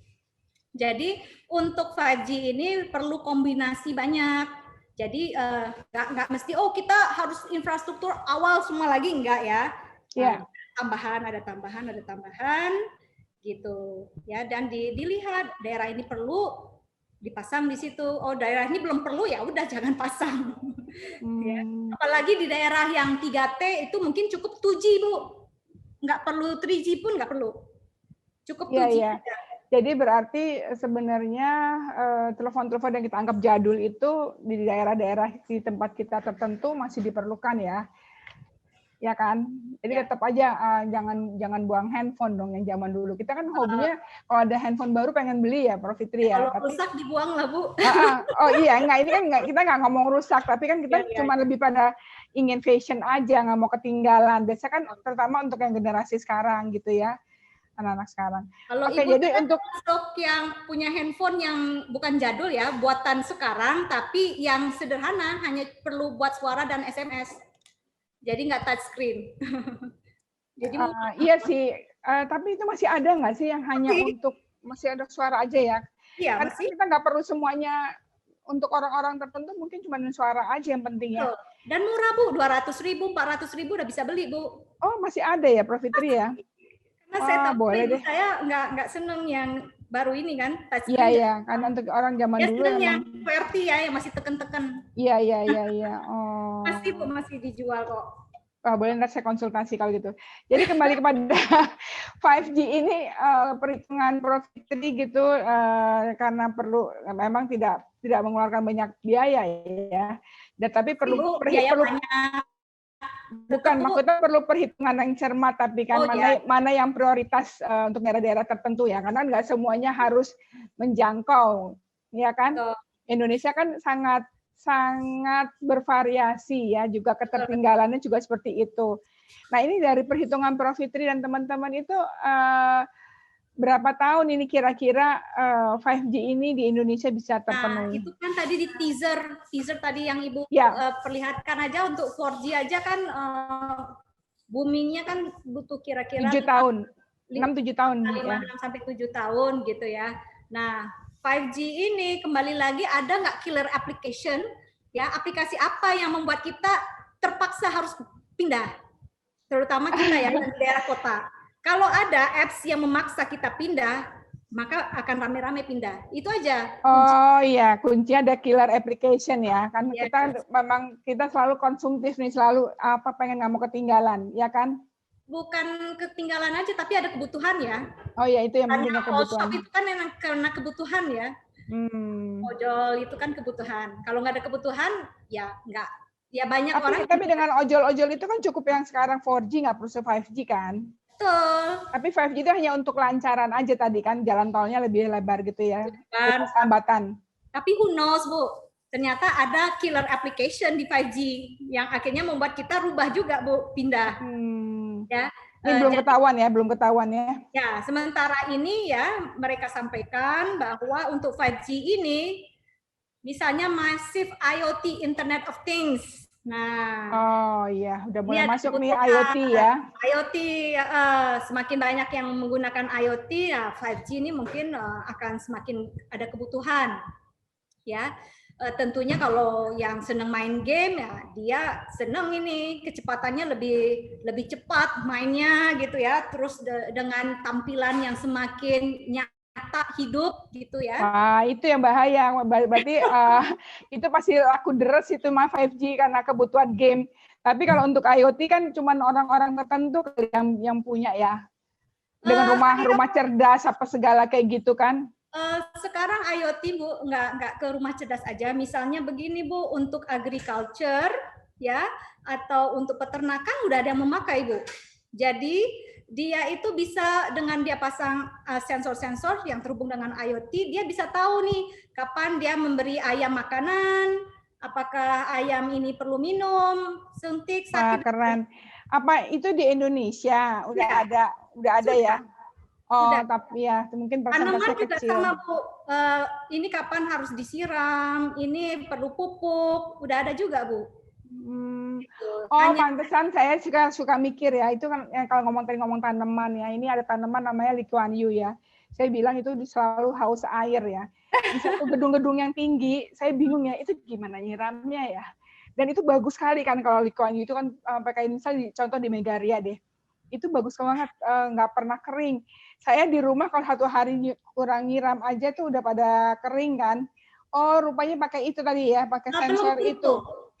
Belum tentu, Bu. Kalau hanya penyiraman rutin itu hanya pakai otomatis aja nyala air. Jadi kayak saya di rumah saya punya Bu, saya pasang otomatis dia nyala, pompanya nyala. Jadi nggak perlu IoT. IoT itu untuk mendeteksi kapan butuh. Jadi kelemahannya yang kapan nyala itu ternyata ketika hujan, karena saya setting tetap jam 3 sore, tetap nyala walaupun dia udah kena air hujan. Kayak gitu. Ya. Nah, dengan IoT bisa diberi sedikit kecerdasan. Oh, nih sekarang jangan disiram karena masih dapat air dari hujan. Gitu. Jadi dengan sensor dia nggak nyalain pompa. Jadi ada sedikit fiturnya, Bu. Wah, makin canggih nih ya sekarang. Ya kalau nonton film-film juga kita lihat ada orang pulang ke rumahnya terus ngomong sendiri ya, terus bilang, aduh saya lagi kesel nih atau apa. Ini ngomong sama siapa sih? Taunya ngomong yang kelap-kelip gitu. AI itu ya apa gimana tuh apa namanya? Itu udah pasti teknologinya harus ditambahkan lagi dengan artificial intelligence. Ya. Sehingga rumah itu bisa lebih pintar, bukan kita ya remote, berarti kan masih manusia yang matikan ya. Nah, perlu artificial intelligence di mana ada otak di luar manusia lah yang bisa memutuskan, mengambil keputusan. Oh nih penghuni saya nih lagi sedih, saya nyalakan lagu ini deh, musik ini deh, gitu ya. Jadi dengan sensor dia bisa mendeteksi kita lagi sedih, kemudian dia yang memikirkan sendiri dan dia yang nyalakan sendiri. Akhirnya musik itu misalnya. Tapi saya nggak nyampe, otak saya mikirin, lihat itu di film tuh kayaknya saya nggak nyampe. Kok dia bisa interaksi begitu ya ngomong sama yang punya rumah. Ya. Jadi ke depan bisa Bu, insya Allah dengan teknologi ini. Oke, ini yang 5G ini kemungkinannya ya tadi otomatis, jadi bisa tanpa driver Bu. Oh ya itu udah mulai banyak, udah kelihatan ya ya. Udah mulai ada ya, Google udah pernah buat gitu ya. Jadi real time gaming ya, ini termasuk tadi autonomous driving ya. Karena ini aplikasi-aplikasi ini nggak boleh delay Bu. Ayo, kalau delaynya gede keburu ketabrak Bu. Ya. Perlu kecepatan tinggi tanpa delay gitu. Jadi ini pemetaannya kira-kira apa ya yang bisa digunakan dengan kemampuan 5G ya. Jadi kesempatan bisnis lewat 5G ini ya sudah ada yang menggunakan ya, tapi kalau saya masih termasuk yang takut ya kalau nggak ada mobil, nggak ada sopirnya ya mobil itu ya. Iya. Mungkin nggak di jalan. Kalau jalannya nggak mogok, nggak macet-macet kali Prof Fitri ya. Kalau terlalu rame padat gitu susah ya. Oh, di Indonesia nggak jalan-jalan nanti mobilnya karena disensor. Oh, kiri kanan ada mobil terus, ada ojek. Iya. Ya, jadi kembali ke Indonesia butuhnya apa ya? Ya. Tapi ini peluang bisnis karena tadi kemampuan 5G ini jauh lebih canggih ya. Nah, sekarang bagaimana di Indonesia nih? Di Indonesia nih, saya masuk ke dalam sini ya. Ini Kominfo mereka sudah memikirkan ya strateginya kebijakan 5G ini bagaimana. Mereka membuat pokja-pokja. Ada yang spektrum frekuensi radio. Karena tadi Bu, spektrum frekuensi radio di Indonesia habis Bu, udah dipakai. Jadi maksudnya ini gimana sih? Maksudnya habis tuh gimana? Radio itu kita nggak bisa dengar radio lagi tuh gimana ya maksudnya? Bukan. Namanya radio itu adalah segala aplikasi yang menggunakan media udara. Ya. Ini radio bukan radio kita bahasa Indonesia ya. Ini radio bahasa Inggris. Artinya yang menggunakan gelombang elektromagnetik atau menggunakan media udara. Oh, itu udah penuh tuh di atas. Udah banyak yang menggunakan. Udah banyak yang menggunakan, oke. Komersil udah penuh lah. Dan di frekuensi kita yang bagus untuk komunikasi itu udah penuh. Sudah dipakai gitu. Jadi ini perlu perjuangan yang besar dari Kominfo untuk mulai melepas.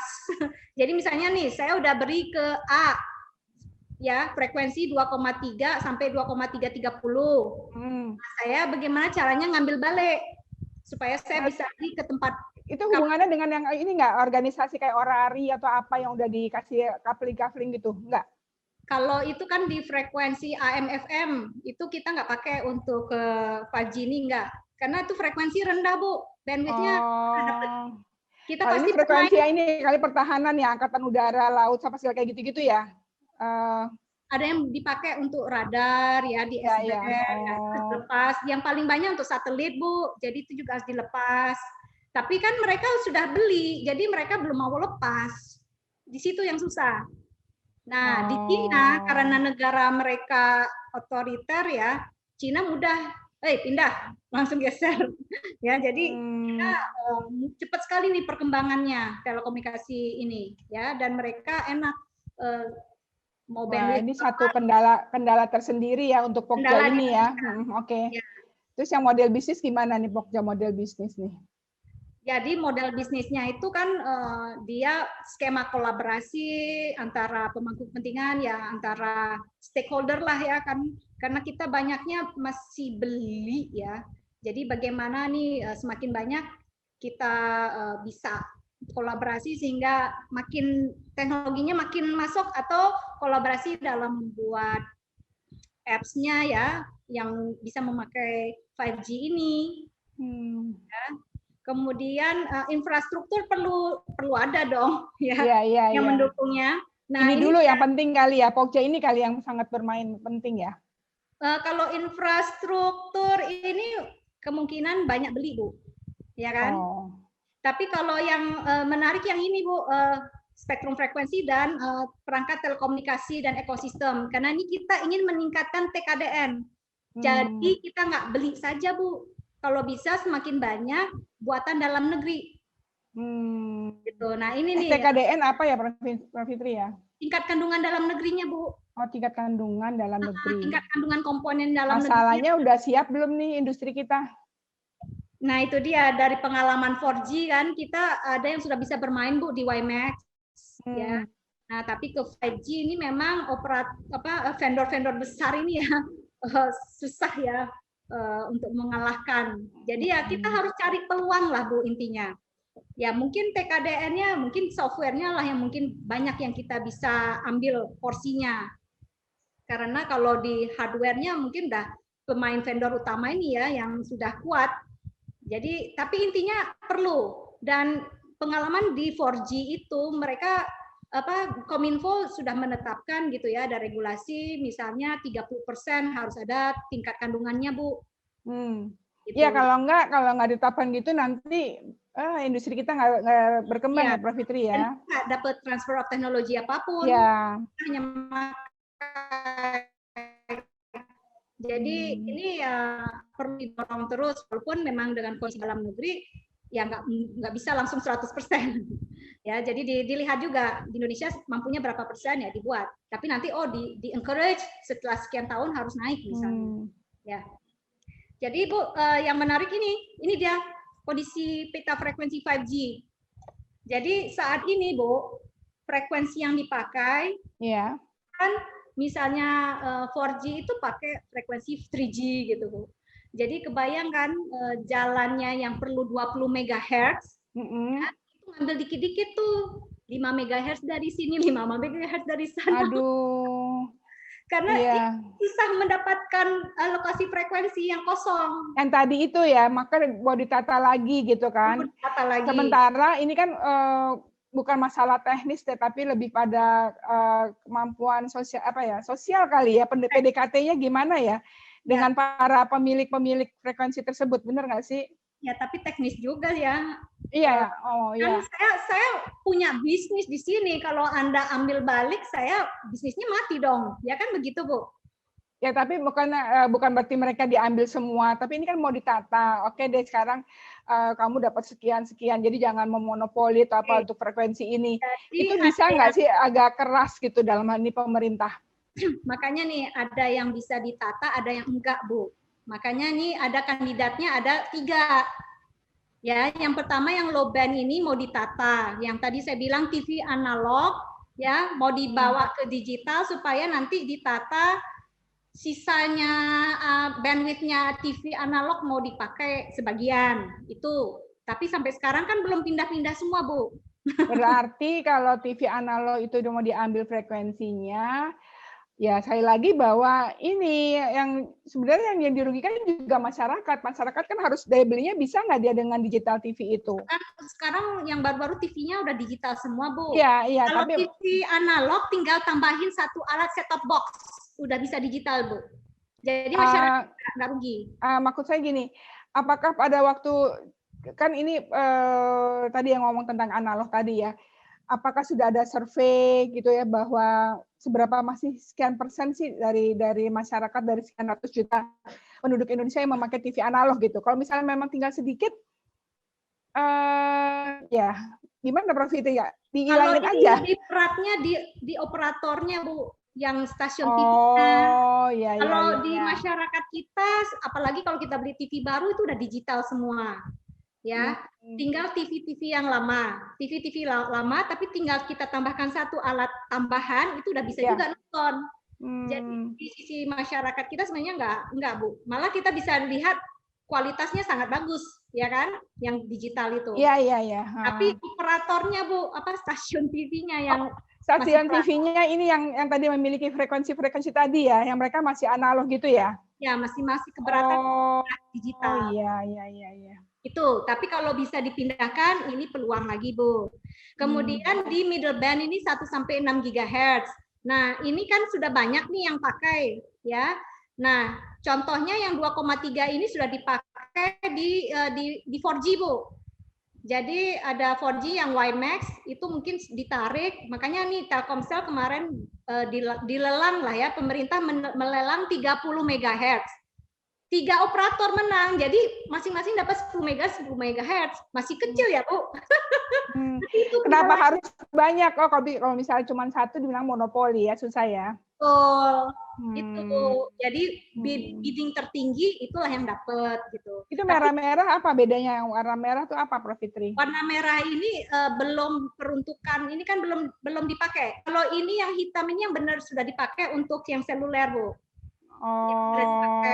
Sedangkan yang merah ini belum dipakai, tapi ada pemikiran alternatif, ya. Jadi seperti 3,3 itu mau juga dipakai gitu ya, ambil lagi dari aplikasi yang lain. Nah, 3,5 ini ada yang seperti satelit, ya.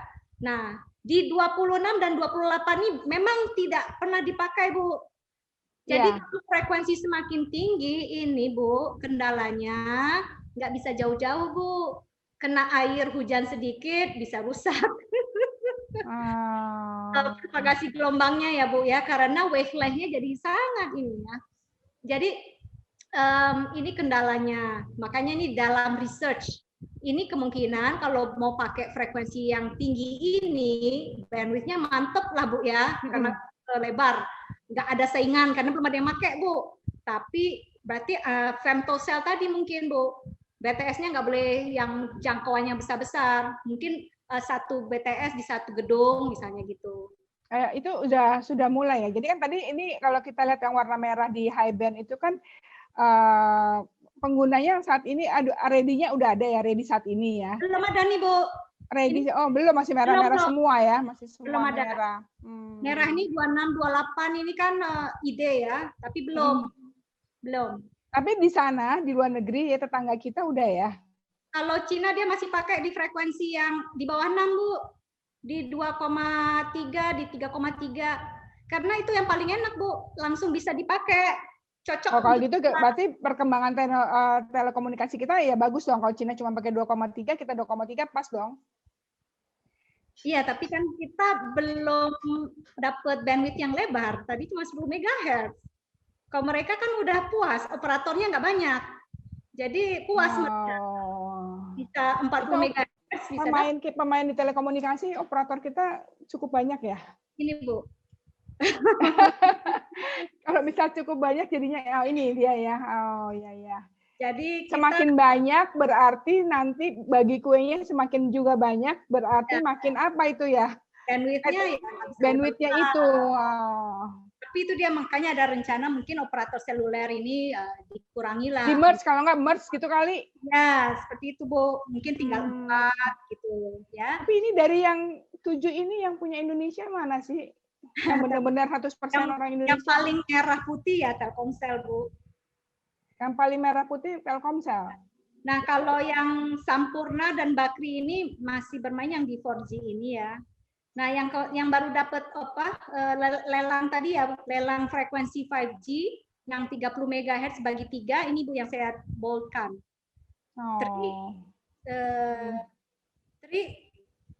Telkomsel dan Smartfren. Iya. Tapi kan udah dibeli oleh Qatar, dibeli oleh Singtel, apa segala kayak gitu kan. Indonesia kan masih tinggal sedikit ininya ya. Apakah para pemilik saham ini mereka tidak memberikan melihat dengan perkembangan teknologi yang sangat canggih ini, tapi dengan dibagi-bagi kue ini kan berarti bandwidth-nya makin sedikit. Kan itu juga membuat tidak satisfied pada pelanggan kan? Pelanggan tidak satisfied. Tapi jadi iya. Apakah itu ya kalau misalnya kita berbasis pada bisnis, tapi kan bisnis itu juga harus melihat pelanggan nomor 1 kan, kepuasan pelanggan. Berarti di sini harusnya juga jangan terlalu banyak bagi kuenya sih kalau menurut saya. Jadi ya di merge aja jalan keluarnya. Itu kita yang maunya, Bu ya. Kita lihat bagaimana pemerintah. Secara logika aja sih. Gitu. Ya, bagaimana pemerintah bisa menggerakkan ya. Dan ada kesatuan hati antara para pemilik operator ini. Ya, tapi memang susah sih kalau misalnya bicara uang ya. Oke, jadi ini operator seluler di Indonesia dan ke depannya kalau misalnya kita tadi mau puas untuk berselancar dalam 5G ini berarti kan bandwidth harus besar. Sementara kalau untuk mendapatkan bandwidth yang besar, ini saya coba merekap ya. Bandwidth yang besar ini berarti pemainnya nggak boleh banyak gitu kan tadi. Antara alternatifnya ada beberapa kan, nggak itu aja. Boleh ada pemainnya 7, tapi harus pindah frekuensinya berarti.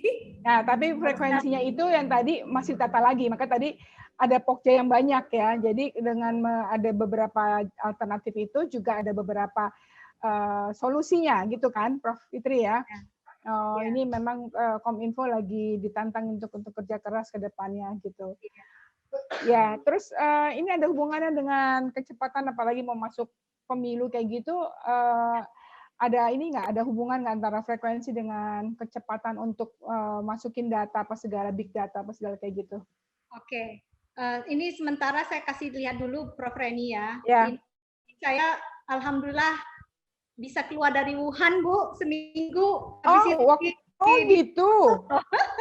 Ya Allah. Januari 2020 ke Wuhan gitu ya, melakukan pengujian antena, waktu itu permintaan dari Telkomsel. Nah, ini saya foto di menara crane ya. Wah, keren banget. Ini padat nih jalannya, Bu ya. Ini masih dingin ya? Berapa derajat itu kalau kayaknya pakai tebel-tebel gitu? Ya, masih 5-10 derajat lah. Januari ya, Februari ya? Januari, ya. Nah, berarti udah itu dong, udah ada virus dong. COVID udah kan dari Desember. Sudah ada. Tapi Ya saya ampun. alhamdulillah lolos gitu, Bu. Ya, alhamdulillah ya. Alhamdulillah. Dan Oke. ini yang ramai ini, Bu, itu langsung sepi. Dikasih video ya sama teman di sana, betul-betul sepi kota Wuhan habis di lockdown. Ya, jadi saya Kota mati ya, kota mati ya. Kota mati. Saya alhamdulillah seminggu pulang baru lockdown. Jadi berubah drastis ya, yang begitu ramai jadi sepi. Nah, anak yang soleh itu. Ini speed testnya, Bu, yang dicoba di sana. Yang ini 4G-nya, Bu.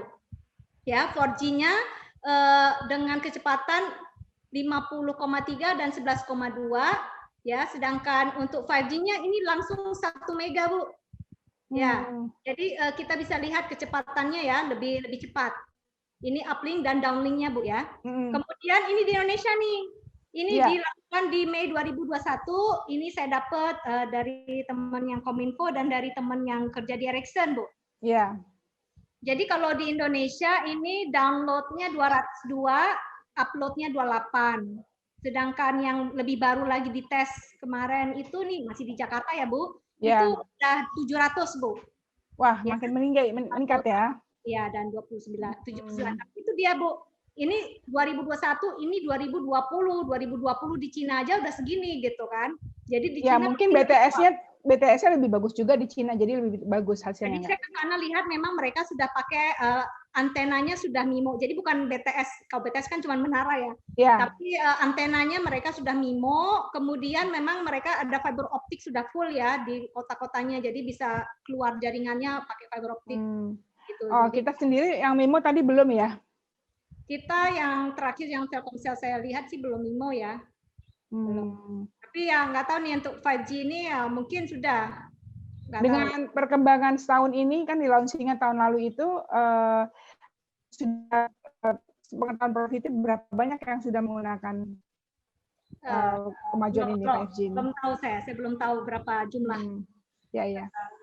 Yang jelas pada belum dulu, Bu, kan mau settle down ini aja baru Telkomsel yang dapat izin, Bu, yang lain belum, ya kan? Iya. Oh, karena mungkin yang lebih siap ya, atau yang dananya juga lebih pertama punya mereka ya. dapat lelang ya kan, mereka dapat frekuensinya. Kemudian ya pasti mereka udah lebih siap ya, seperti itu. Menyusul katanya si Indosat, saya baca-baca di berita. Iya. Kembali kepada frekuensi ini terakhir ya, sebelum kita kasih break pada yang mendengarkan.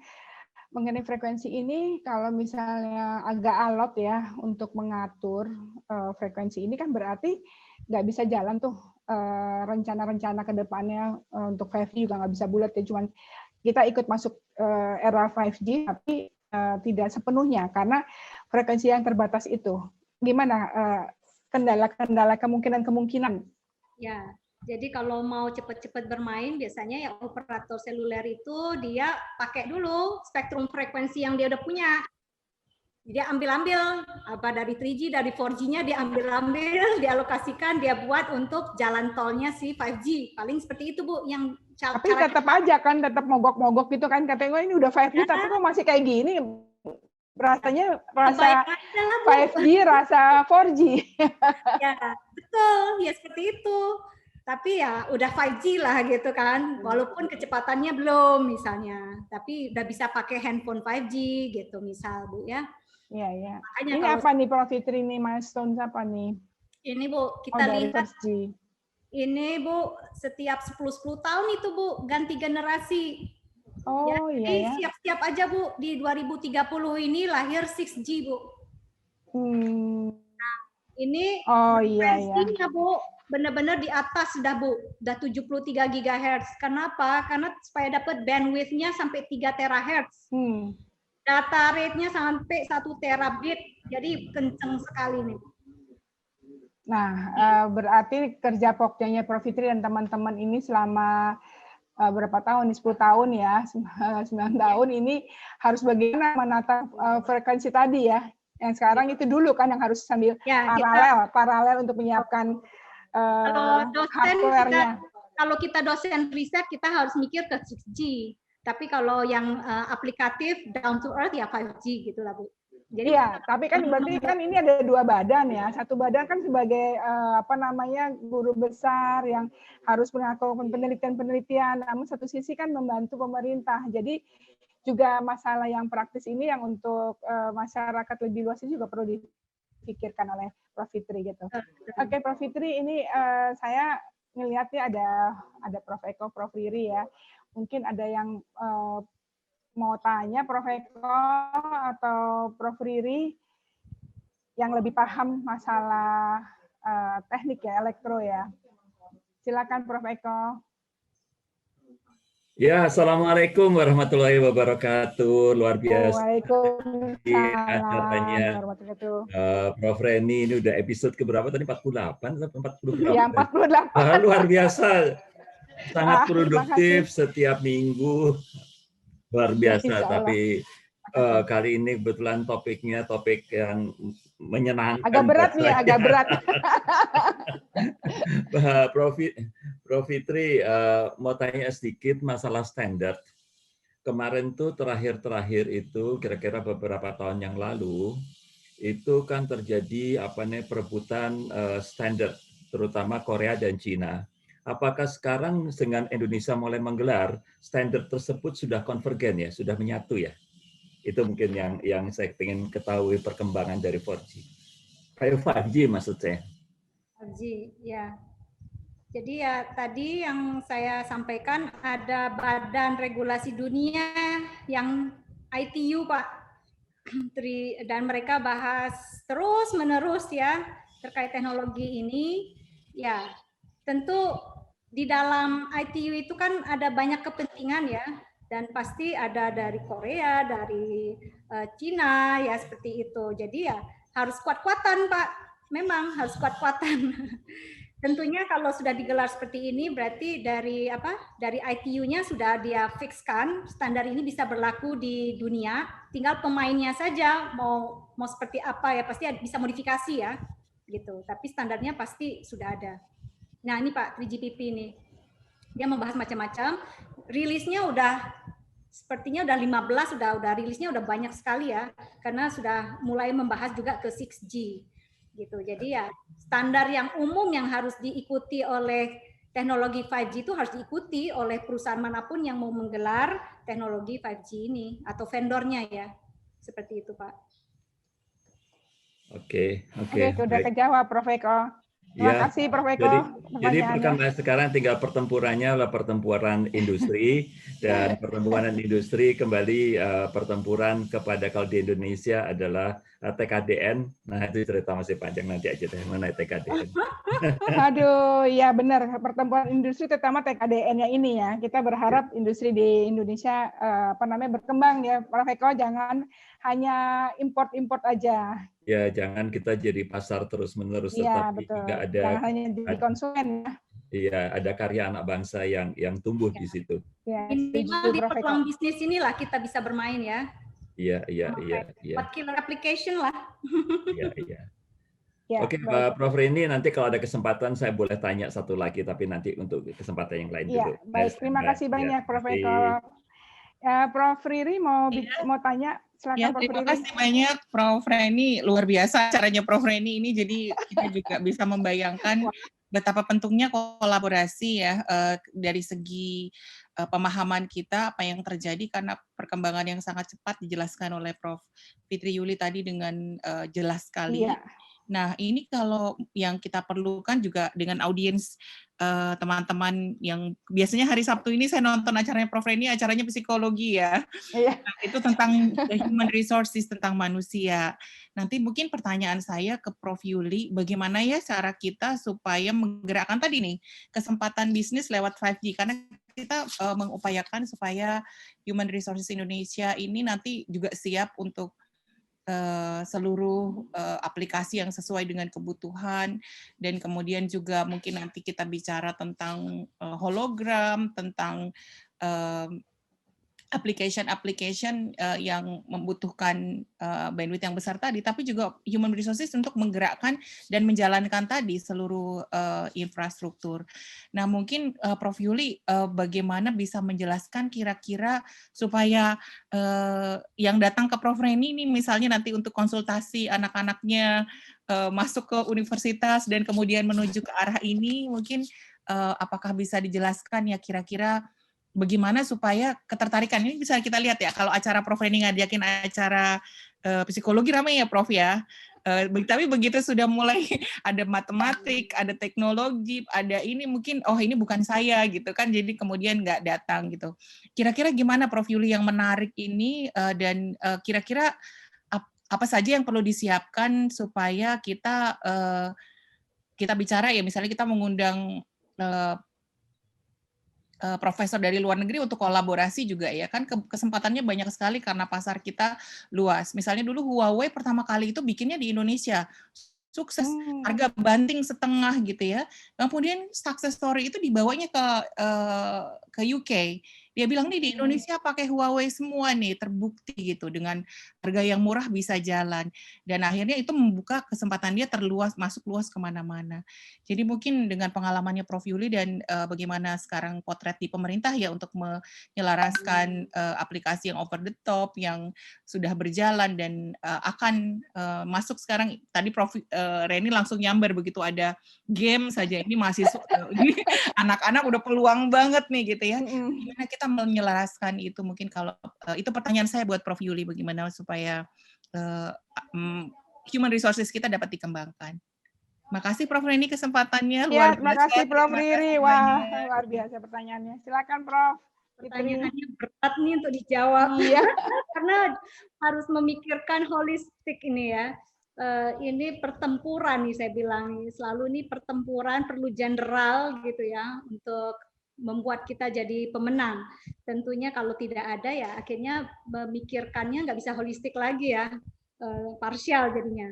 Jadi tetap ya kalaupun terpaksa harus parsial ya kita selalu harus mencari peluang-peluang ya. Buktinya kita sudah punya aplikasi Gojek gitu kan, berarti ada yang melihat ada peluang itu. Dan di sini tadi kalau untuk 5G misalnya ada massive IoT ya, jadi mungkin di situ kita bisa arahkan mahasiswa-mahasiswa kita untuk bermain di IoT atau aplikasi apa gitu ya yang bisa mendukung ke arah situ. Nah, ini saya juga termasuk yang sudah punya mulai riset lah di IoT, lebih ke aplikatif ya, kerjasama dengan Telkom. Nah, ini juga yang menarik, ternyata perusahaan-perusahaan BUMN kita juga mereka melihat peluang-peluang ini dan mereka juga melahirkan banyak anak-anak bisnis perusahaan lagi ya, sehingga bisa mulai muncul startup company ya yang bisa memakai teknologi 5G ini. Memang saat ini lebih banyak memakai. Nah, kembali lagi bagaimana kita bisa menjadi pemain. Memang di pengalaman 4G pemerintah sudah mencoba ya, saya juga termasuk di Kominfo itu pernah diminta untuk membuat misalnya antenanya untuk 4G gitu ya. Tapi ya ternyata banyak sekali halangan dan hantaman dari luar itu ternyata besar gitu ya. Tapi alhamdulillah ada saja anak bangsa kita yang bisa tetap bermain di 4G. Mudah-mudahan mereka bisa bermain juga di 5G. Di mana dia melihat peluang mungkin tidak yang bersaing langsung dengan vendor-vendor yang raksasa, tapi dia melihat peluang-peluang ya karena Indonesia ini kan khas gitu ya, nggak sama semua karena ujung pulau sana masih jadi mungkin bisa melihat peluang-peluang ke sana. Walaupun ya mungkin juga tidak menarik secara bisnis gitu ya, tapi secara riset mungkin itu jadi peluang. Kemudian ya untuk kerjasama dengan pihak luar negeri itu ternyata di 4G pengalaman sudah jalin kerjasama ya. Jadi waktu itu awal-awal 4G ya, di mana kan suara belum, itu mereka buat dongle gitu ya. Dulu masih ingat ya, khusus ada dongelnya gitu ya. Nah itu ada kerjasama dengan luar negeri, perusahaan luar negeri merge gitu ya dengan dalam negeri. Jadi TKDN-nya sangat baik. Jadi intinya nggak boleh berhenti berusaha. Ya. Dan kalau saya sih selalu mendorong mahasiswa untuk ada yang mau bermain di bidang ini ya, yaitu di bidang RF, radio frekuensi, antena propagasi, ya, microwave komponen, karena itu di bidang hardware-nya. Tapi memang kenyataannya nggak banyak yang mau, Prof. Reni. Oh. Mereka merasa susah gitu ya.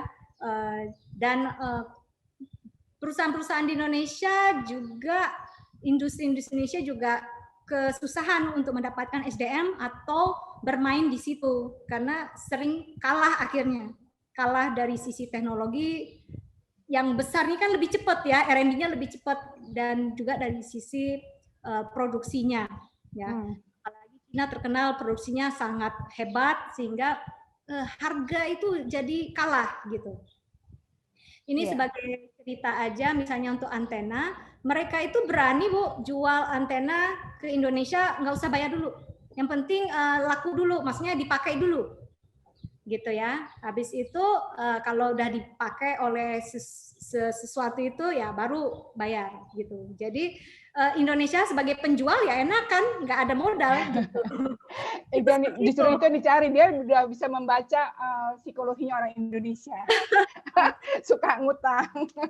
Jadi ini mungkin harus kita pikirkan bersama-sama. Nah, mungkin untuk psikolog, ya psikolog apa nih kira-kira nih peluang bisnis? Apps apa nih yang dibutuhkan gitu ya? Mungkin psikolog, wah ini kalau main game lebih dari sekian bisa dideteksi sensor mata anak, otak anak udah bagaimana, langsung mati. Mungkin seperti itu kali ya Bu. Itu menarik. Saya ada dream ya tentang apa namanya pemeriksaan psikologis. Dulu mau kerjasama dengan salah satu teman di Fasilkom, tapi itu nggak jalan tuh udah 15 tahun yang lalu apa. Nah, jadi penting suatu waktu saya akan konsultasi dengan Prof. Fitri ya, dengan Prof. Eko gitu. By the way, terima kasih Prof. Fitri tadi sudah dijawab. Prof. Riri sudah kejawab ya.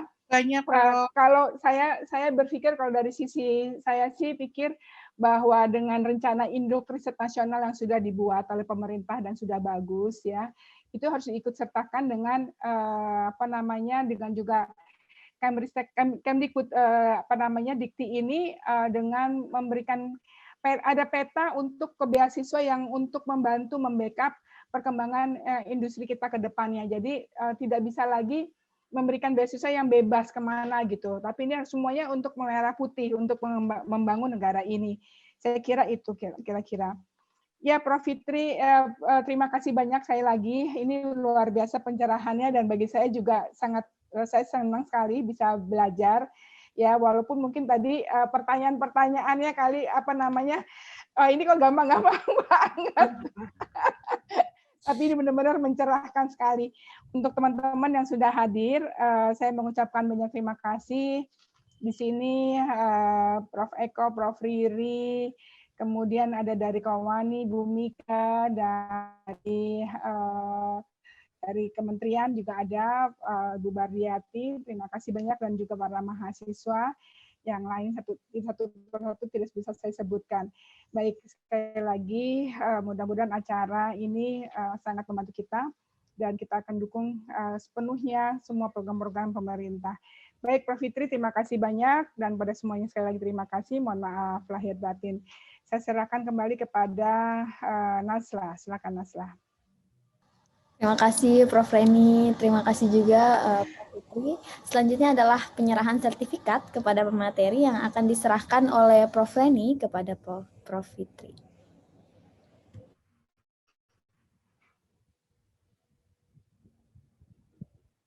Prof. Fitri, walaupun tidak memerlukan sertifikat lagi, untuk saya mengucapkan banyak terima kasih sekali atas acara hari ini. Saya sangat senang sekali.